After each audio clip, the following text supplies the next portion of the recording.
ओम नमः शिवाय। शिवजी सदा सहाय। ओम नमः शिवाय। गुरुजी सदा सहाय। गुरुजी महाराज का भोलेनाथ का ध्यान करते हुए आज हम वायव्य संहिता का 20 से लेकर 25 तक का अध्याय पढ़ेंगे। तो आइए शुरू करते हैं। योग शिष्य के आचार्य पद पर अभिषेक का वर्णन तथा संस्कार के विविध प्रकारों का निर्देश। उपमन्यु कहते हैं जो नंदन जिसका इस प्रकार संस्कार किया गया हो और जिसने पशुपत व्रत का अनुष्ठान पूरा कर लिया हो वह शिष्य यदि योग्य हो तो गुरु उसका आचार्य पद पर अभिषेक करे। योग्यता ना होने पर ना करे। इस अभिषेक के लिए पूर्ववर्त मंडल बनाकर परमेश्वर शिव की पूजा करे।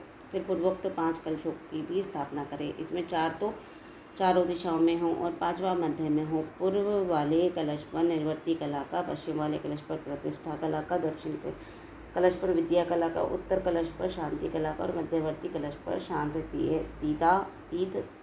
तीता कला का न्यास करके उनमें रक्षा आदि का विधान करके धेनु मुद्रा बांधकर कलशों को अभिमंत्रित करके पूर्वोक्त पूर्ण आहुति पर्यंत होम करें। फिर नंगे सिर शिष्य को मंडल में लेकर गुरु मंत्रों का तर्पण आदि करें और पूर्ण आहुति पर्यंत हवन और पूजन करके पूर्वोक्त देवेश्वर की अकेले शिष्य को अभिषेक के लिए ऊंचे आसन पर बिठाएं। पहले सकलीकरण की क्रिया करके पंचकला रूपी शिष्य के मंत्र शरीर में मंत्र का न्यास करें। फिर उस शिष्य को बांधकर शिव को सौंप दें।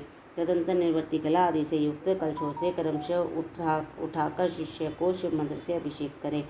अंत में मध्यवर्ती कलश के जल से अभिषेक करना चाहिए। इसके बाद शिव भाव को प्राप्त हुए आचार्य शिष्य के मस्तक पर शिव हस्त रखें और उसे शिवाचार्य की संज्ञा दें। तदंतर उसको वस्त्राभूषण से अलंकृत करके शिव मंडल में महादेव जी की आराधना करके 108 आहुतियाँ एवं पूर्ण आहुति दें। फिर देवेश्वर की पूजा और भूतल पर साष्टांग प्रणाम करके गुरु मस्तक पर हाथ जोड़ भगवान शिव से यह निवेदन करें, भगवान आपकी कृपा से मैंने इस योग्य शिष्य को आचार्य बना दिया है। देव अब आप अनुग्रह करके इसे दिव्य आज्ञा प्रदान करें। इस प्रकार कहकर गुरु शिष्य के साथ पुनः शिव को प्रणाम करें तथा दिव्य शिव शास्त्रों का शिव की भांति पूजन करें। इसके बाद शिव की आज्ञा लेकर आचार्य अपने शिष्य को अपने दोनों हाथों से शिव संबंधी ज्ञान की पुस्तक दे।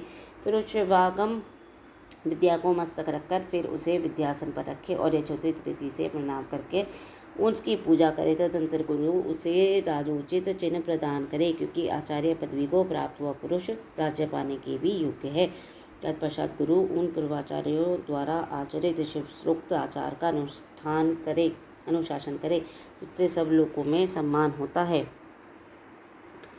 आचार्य पदवी को प्राप्त हुआ पुरुष शिवश्रोतक लक्षणों से युक्त यत्नपूर्वक शिष्यों की परीक्षा करके उनका संस्कार करने के अनंतर उन्हें शिवा ज्ञान का उपदेश दे। इस प्रकार वे बिना किसी आयास के शोच, क्षमा, दया, अस्पर्धा, कामना त्याग तथा अनसूया, ईर्ष्या त्याग आदि गुणों का यत्नपूर्वक अपने भीतर संग्रह करें। इस तरह उस शिष्य को आदेश देकर मंडल से शिव कलशों का तथा अग्नि आदि का विसर्जन करके वह सदस्यों का भी पूजन दक्षिणा आदि से सत्कार करे अथवा अपने गणों सहित गुरु एक साथ ही सब संस्कार करे। जहाँ 2 या 3 संस्कारों का प्रयोग करना हो वहाँ के लिए विधि का उपदेश किया जाता है। वहाँ आदि में अशुद्ध शुद्धि प्रकरण में कहे हुए कलशों की स्थापना करें। अभिषेक के सिवा समयाचार दिशा के सब कार्य कर शिव का पूजन और अशुद्ध शोधन करें। अशुद्ध शुद्धि हो जाने पर फिर महादेव जी की पूजा करें। इसके बाद हवन और मंत्र तर्पण करके दीपन कर्म करें। महेश्वर के अकेले शिष्य के हाथ में मंत्र समर्पण पूर्वक शेष कार्य पूर्ण करें अथवा संपूर्ण मंत्र संस्कार का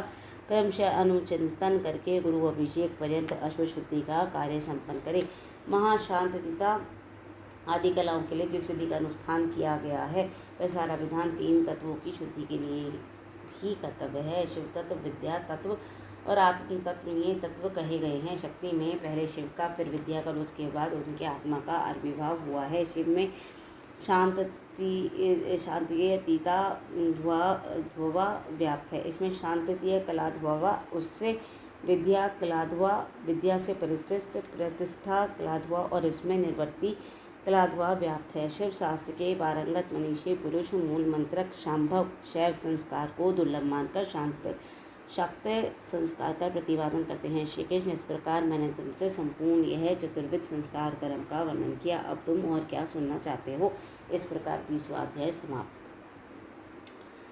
अंतर्याज्ञ अथवा मानसिक पूजा विधि का वर्णन। तदंतर श्री कृष्ण के पूछने पर नित्य नैमित्तिक कर्म तथा न्यास का वर्णन करने के पश्चात उपमन्यु बोले, अब मैं पूजा के विधान का संक्षेप में वर्णन करता हूँ। इसे शिव शास्त्र ने शिव में शिवा के प्रति कहा है। मनुष्य अग्निहोत्र प्रत्यंत अंतर्यज्ञ का अनुष्ठान करके पीछे बहिर्य ब्रह्मा पूजन करे। उसकी विधि इस प्रकार है। अंतर्यज्ञ में पहले पूजा द्रव्यों को मन से कल्पित और शुद्ध करके गणेश जी का विधि पूर्वक चिंतन एवं पूजन करे। तत्पश्चात दक्षिण और उत्तर भाग में क्रमशः नंदीश्वर और सूर्यशाह की आराधना करके विद्वान पुरुष मन से उत्तम आसन की कल्पना करे। सिंहासन, योगासन अथवा 3 तत्वों से युक्त निर्मल पदासन की भावना करे।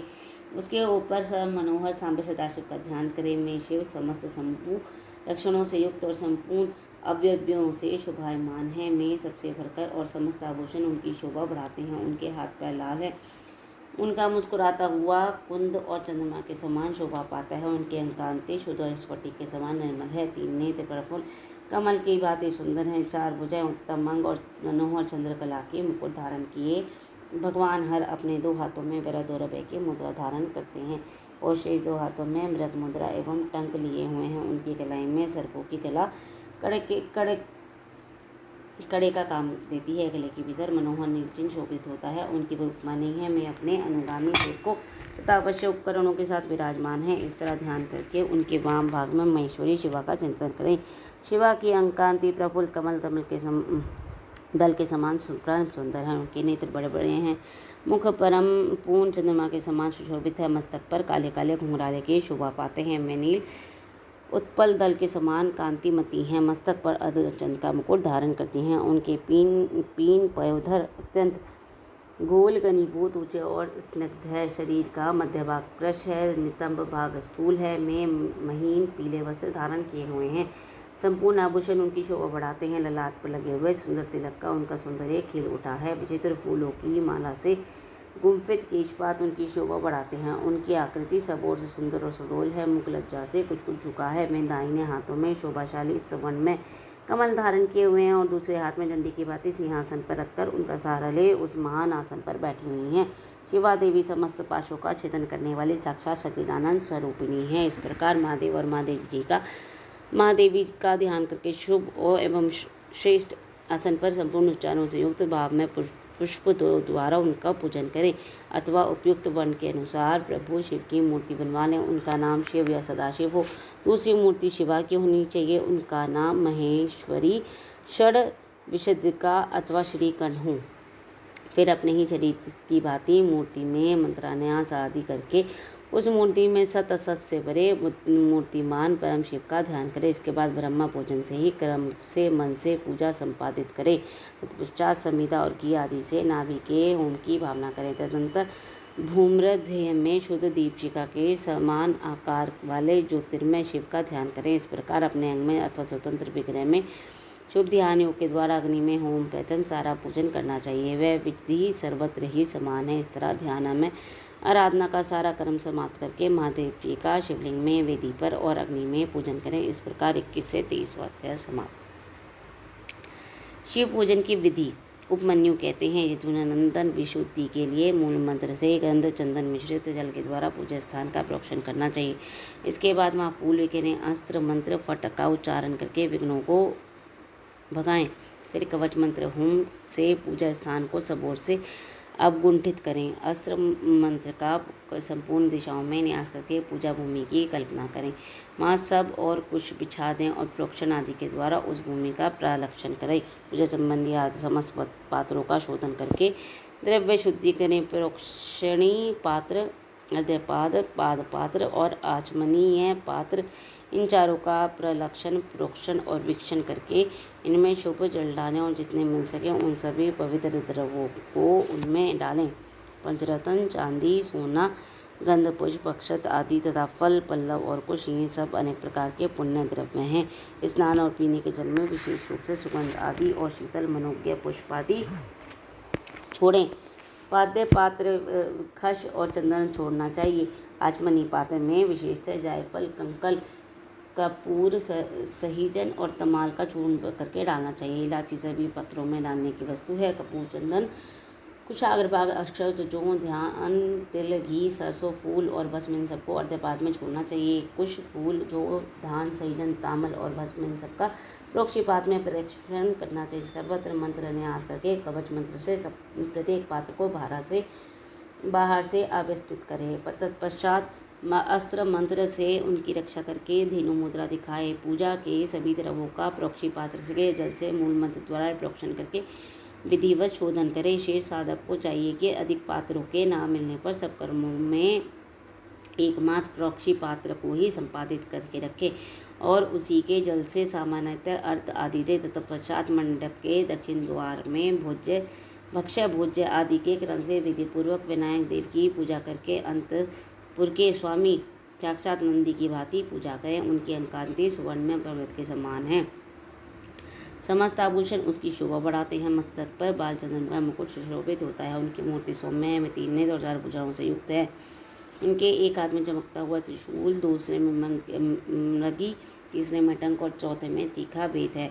उनके मुख की कांति चंद्रमंडल के समान उज्ज्वल है। मुख वानर से के सदृश है।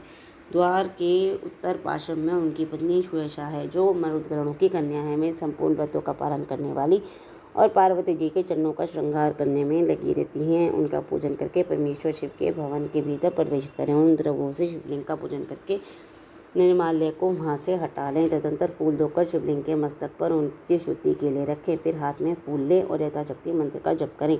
इससे मंत्र की शुद्धि होती है। ईशान कोण में चंदी की आराधना करके उन्हें पूर्वोक्त निर्माल्य अर्पित करें। तत्पश्चात इष्ट देव के लिए आसन की कल्पना करें। क्रमशः आधार आदि का ध्यान करें। कल्याण में आधार शक्ति भूतल पर विराजमान और उनकी अंकांति शाम है। इस प्रकार उनके स्वरूप का चिंतन करें। उनके ऊपर फन उठाए सर्पाकार अनंत बैठे हैं, जिनकी अंकांति उज्ज्वल है, 5 वर्णों से युक्त हैं और आकाश को चाटते हुए ये जान पड़ते हैं। अनंत के ऊपर भद्रासन है, जिसके चारों पायों में सिंह की आकृति बनी हुई हैं। ये चारों पाएँ क्रमशः धर्म, ज्ञान, वैराग्य और ऐश्वर्य रूप है। धर्म नाम वाला पाया आग्नेय कोण में है और उसका रंग सफ़ेद है। ज्ञान नामक पाया निश्चय कोण में है और उसका रंग लाल है। वैराग्य वायव्य कोण में है और उसका रंग पीला है तथा ऐश्वर्य ईशान कोण में है और उसका वर्ण श्याम है। अधर्म आदि उस आसन के पूर्वोत्तर भागों में क्रमशः स्थित है, अर्थात अधर्म पूर्व में, अज्ञान दक्षिण में, अवैराग्य पश्चिम में और अनैश्वर्य उत्तर में है। इन अंग रज्जावर्त मणि के समान है, ऐसी भावना करनी चाहिए। इस भद्रासन के ऊपर से आच्छादित करने वाला श्वेत निर्मल पदामय आसन है। अणिमा आदि 8 ऐश्वर्य गुण ही सब उस कमल के 8 तल हैं। वहाँ मंगवादी रुद्र अपनी वहाँ महादि शक्तियों के समान उस कमल के केसर हैं। में मनोमनी आदि अंत शक्तियाँ ही बीज हैं। अपर बैरागी कर्णिका है। शिव स्वरूप ज्ञान लाल है। शिव धर्म कंद है। कर्णिमा के ऊपर 3 मंडल सूर्य मंडल और बहिन मंडल है और उन मंडलों के ऊपर आत्म तत्व, विद्या तत्व और शिव तत्व रूप त्रिविध आसन है। इन सब आसनों के ऊपर विचित्र बिछौनों से आच्छादित एक सुगत दिव्य आसन की कल्पना करें और शुद्ध विद्या से अत्यंत प्रकाशमान हो। आसन के अनंतर आह्वान, स्थापन, सनिरोधन, निरीक्षण एवं नमस्कार करें। इन सबकी पृथक पृथक मुद्राएं बांधकर दिखाएं।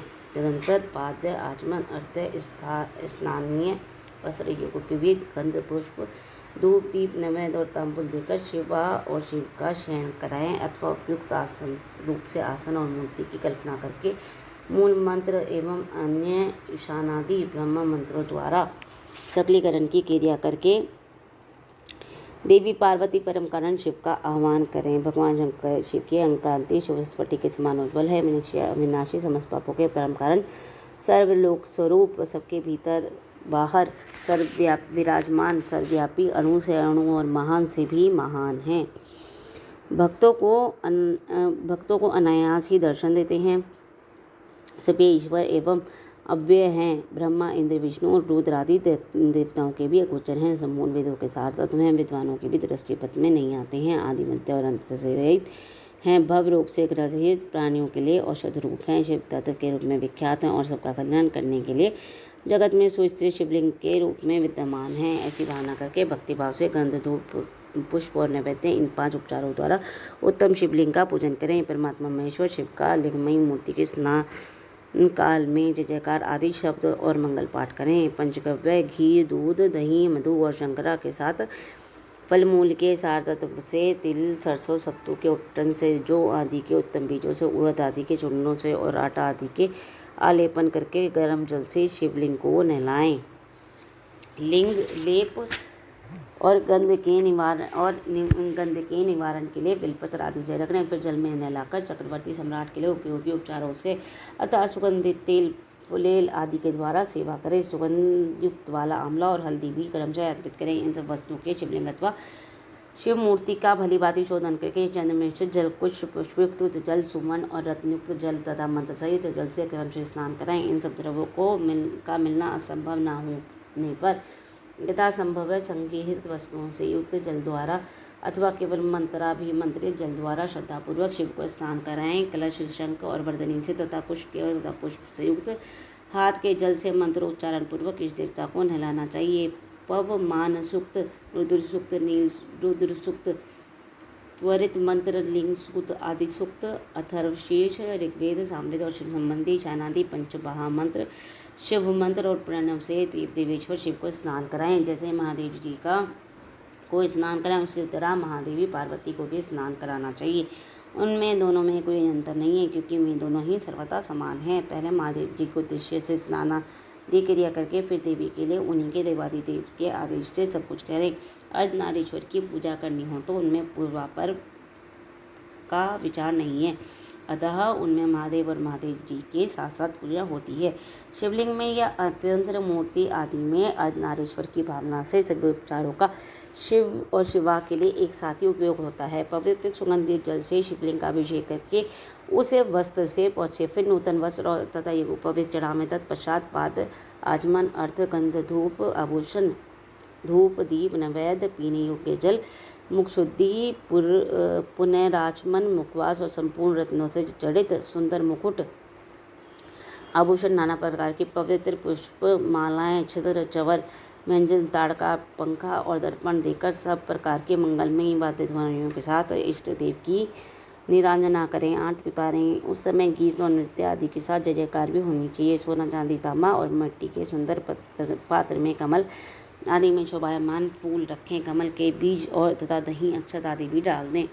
त्रिशूल, शंख, 2 कमल, नद्यावर्त नामक शंख विशेष, सूखे गोबर की आग, श्रीवत्स, स्वस्तिक, दर्पण, वज्र और अग्नि आदि से चिन्हित पात्र में 8 दीपक रखें। वह 8 दिशाओं में रहें और एक नवा दीपक मध्य भाग में रहे। इन नवोदीपकों में वामा आदि नव शक्तियों का पूजन करें। फिर कवच मंत्र से आच्छादन और अस्मद द्वारा सब ओर से संरक्षण करके धेनु मुद्रा दिखाकर दोनों हाथों में पात्र को ऊपर उठाएं और पात्र में क्रमशः 5 दीप रखें। चारों कोनों में और एक को बीच में स्थापित करें। तत्पश्चात उस पात्र को उठाकर शिवलिंग या शिव मूर्ति आदि के ऊपर क्रमशः 3 बार प्रदक्षिण क्रम से घुमाएं और तथा मूल मंत्र का उच्चारण करता रहे। तदंतर मस्तक पर अर्ध सुगंधित भस्म चढ़ाएं। फिर पुष्पांजलि देकर उपहार निवेदन करें। इसके बाद जल देकर आचमन कराएं। फिर सुगंधित द्रव्यों से युक्त 5 तांबुल भेंट करें। तत्पश्चात प्रोलक्षण पदार्थों का प्रोक्षण करके नृत्य और गीत का आयोजन करें। लिंग या मूर्ति आदि पर शिव और पार्वती का चिंतन करते हुए यथाशक्ति शिव मंत्र का जप करें। जब के पश्चात प्रदक्षिणा, नमस्कार, स्तुति पाठ, आत्मसमर्पण और कार्य का विनयपूर्वक विज्ञापन करें। फिर अर्थ और पुष्पांजलि दें। विधिवत मुद्रा बांधकर इष्ट देव से त्रुटियों के लिए क्षमा प्रार्थना करें। तत्पश्चात मूर्ति सहित देवता का विसर्जन करके अपने हाथ हृदय में उसका चिंतन करें। पाद से लेकर मुखवास पर्यंत पूजन करना चाहिए अथवा अर्थ आदि से पूजन आरंभ करना चाहिए। या अधिक संकट की स्थिति में प्रेम पूर्वक केवल फूल मात्र चढ़ा देना चाहिए। प्रेम पूर्वक फूल मात्र चढ़ा देने से ही परम धर्म का संपादन हो जाता है। जब तक प्राण रहे शिव का पूजन किए बिना भोजन ना करें। इस प्रकार 24वां अध्याय समाप्त। शिव पूजा की विधि विशेष और शिव भक्ति की महिमा। उपमन्यु कहते हैं, यजुनंद, दीपदान के बाद और निवेदन से पहले आवरण पूजन करनी चाहिए अथवा आरती का समय आने पर आवरण पूजा करें। वहाँ शिव और शिवा के प्रथम आवरण ईशान से लेकर साधोजात प्रत्यंत तथा हृदय से लेकर अस्त्र प्रत्यंत का पूजन करें। ईशान में पूर्व भाग में, दक्षिण में, उत्तर में, पश्चिम में, आग्नेय कोण में, ईशान कोण में, वृश्चिक कोण में और वायव्य कोण में, फिर ईशान कोण में। तत्पश्चात चारों दिशाओं में गर्भावरण अथवा मंत्र संघात की पूजा बताई गई है। यह हृदय से लेकर अस्त्र पर्यंत अंगों की पूजा करें। इसके ब्रह्म भाग में पूर्व दिशा में इंद्र का, दक्षिण दिशा में यम का, पश्चिम दिशा में वरुण का, उत्तर दिशा में कुबेर का, ईशान कोण में ईशान का, अग्नि कोण में अग्नि का, निश्चय कोण में नृत्ति का, वायु कोण में वायु का, निश्चय कोण में पश्चिम के बीच अनंत या विष्णु का तथा ईशान और पूर्व के बीच में ब्रह्मा का पूजन करें। कमल के ब्रह्म भाग में वज्र से लेकर कमल पर्यंत लोकेश्वरों से सुप्रसिद्ध आयुधों का पूर्वादि दिशाओं में क्रमशः पूजन करें। यह ध्यान करना चाहिए कि समस्त आवरण देवता सुखपूर्वक बैठकर महादेव और महादेव जी की ओर दोनों हाथ जोड़ देख रहे हैं। फिर सभी आवरणों देवताओं को प्रणाम करके नमः पदयुक्त अपने अपने नाम से पुष्पोपचार समर्पण पूर्वक उनका क्रमशः पूजन करेंगे। यथा इंद्राय नमः पुष्पम समर्पयामि इत्यादि। इसी तथा गर्भावरण को भी अपने आवरण संबंधी मंत्र से यजन करें। योग, ध्यान, होम, जब ब्रह्मा अथवा अभ्यंतर में भी देवता का पूजन करना चाहिए। इसी तरह उनके लिए 6 प्रकार की हबीबी देनी चाहिए। किसी एक शुद्ध अन्न, बड़ा अन्न का बना हुआ, मूंग मिश्रित अन्न या मूंग की खिचड़ी, खीर, दही मिश्रित अन्न, गुड़ का बना हुआ पकवान तथा मधु से तर किया हुआ भोज्य पदार्थ, इनमें से एक या अधिक अभिषेक को नाना प्रकार के व्यंजनों से युक्त तथा गुड़ और खांड से संपन्न करके नैवेद्य के रूप में अर्पित करना चाहिए। साथ ही मक्खन और उत्तम दही परोसना चाहिए। पोहा आदि अनेक प्रकार के भक्ष्य पदार्थ और स्वादिष्ट फल देने चाहिए। लाल चंदन और पुष्पावासित अत्यंत शीतल जल अर्पण करना चाहिए। मुख शुद्धि के लिए मधुर इलायची के रस से युक्त सुपारी के टुकड़े, खैर आदि से युक्त सुनहरे रंग के पीले पान के पत्तों से बने हुए बीड़े, शिलाजीत का चूर्ण, सफ़ेद चूर्ण आदि या जो अधिक रूखा या दूषित ना हो, कर्पूर, कंकोल, नूतन और सुंदर जायफल आदि अर्पित करना चाहिए। आलेपन के लिए चंद्र का मूलकांड अथवा उसका चूरा, कस्तूरी, कुमकुम, मृगंधात्मक रस होना चाहिए। फूल नहीं चढ़ाने चाहिए जो सुगंधित, पवित्र और सुंदर हो। गंध रहित, उत्कृष्ट गंध वाले, दूषित, बासी एवं स्वयं ही टूटकर गिरे हुए फूल शिव के पूजन में नहीं देने चाहिए। कोमल वस्त्र ही चढ़ाने चाहिए। भूषणों में विशेषतः में ही अर्पण करने चाहिए जो सोने के बने हुए तथा बिंदु मंडल के समान चमकीले हों। ये सब वस्तुएं कर्पूर, कुकल, अगरू और चंदन से भूषित तथा पुष्पों समूह से सुवासित होनी चाहिए। चंदन, अगरू, कपूर, सुगंधित काष्ठ और गूगल के चूर्ण, घी और मधु से बना हुआ धूप उत्तम माना गया है। कपिला गाय के अत्यंत सुगंधित घी से प्रतिदिन जलाए हुए कर्पूर युक्त दीप श्रेष्ठ माने गए हैं। पंचगव्य, मीठा और कपिला गाय का दूध, दही और घी ये सब भगवान शंकर के स्नान और पान के लिए अभिष्ट हैं। हाथी के दांत से बने हुए वज्रासन जो सुवर्ण एवं रत्नों से जड़ित हैं, शिव के लिए श्रेष्ठ बताए गए हैं। उन आसनों पर विचित्र बिछावन, कोमल गद्दे और तकिए होने चाहिए। इनके सिवा और बहुत सी छोटी छोटी सुंदर शाखाएँ होनी चाहिए।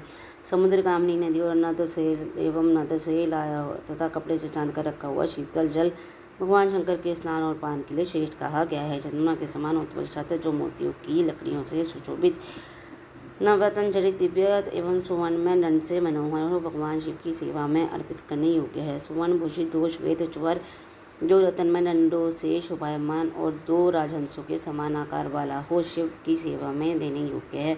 सुंदर और स्निग्ध दर्पण जो दिव्य गंध से अनुलिप्त, सब ओर से रत्नों द्वारा आच्छादित एवं सुंदर हारों से विभूषित हो, भगवान शंकर को अर्पित करना चाहिए। उनके पूजन में हंस, कुंद और चंद्रमा के समान उज्ज्वल और गंभीर ध्वनि करने वाले शंख का उपयोग करना चाहिए, जिसके मुख में प्रसादी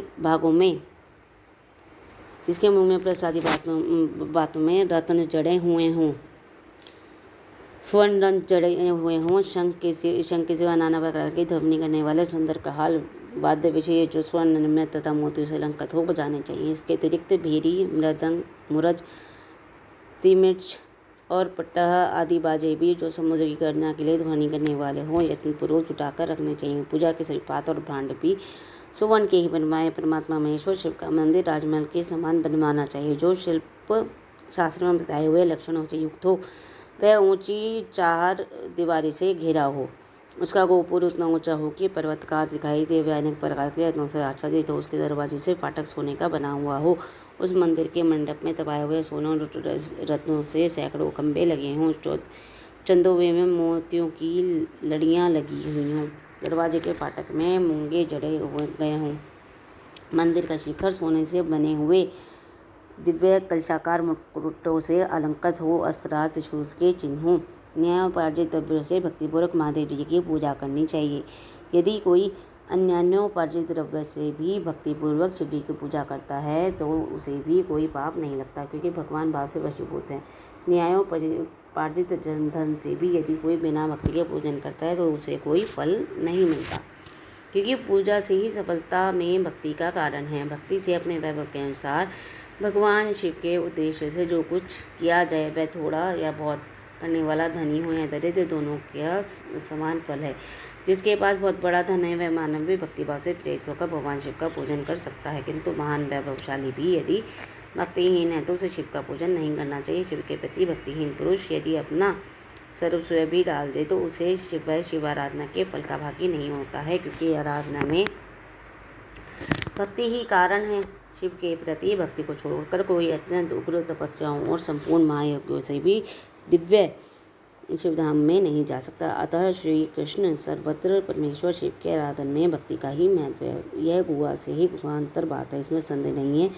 पाप के महासागर को पार लगाने के लिए भगवान शिव की भक्ति नौका के समान है, इसलिए जो भक्ति भाव से युक्त है उसे रजोगुण और तमोगुण से क्या हानि हो सकती है। श्री कृष्ण अन्यतज अधम मूर्ख और अथवा अपतित मनुष्य भी यदि भगवान शंकर की शरण में चला जाए तो वह समस्त देवताओं और असुरों के लिए भी पूजनीय हो जाता है। अतः सर्वदा प्रयत्न करके भक्ति भाव से वह शिव की पूजा करे, क्योंकि अभक्तों को कहीं भी फल नहीं मिलता। इस प्रकार 25वां अध्याय समाप्त। ओम नमः शिवाय। शिव जी सदा सहाय। ओम नमः शिवाय। गुरु जी सदा सहाय। जय गुरु जी महाराज।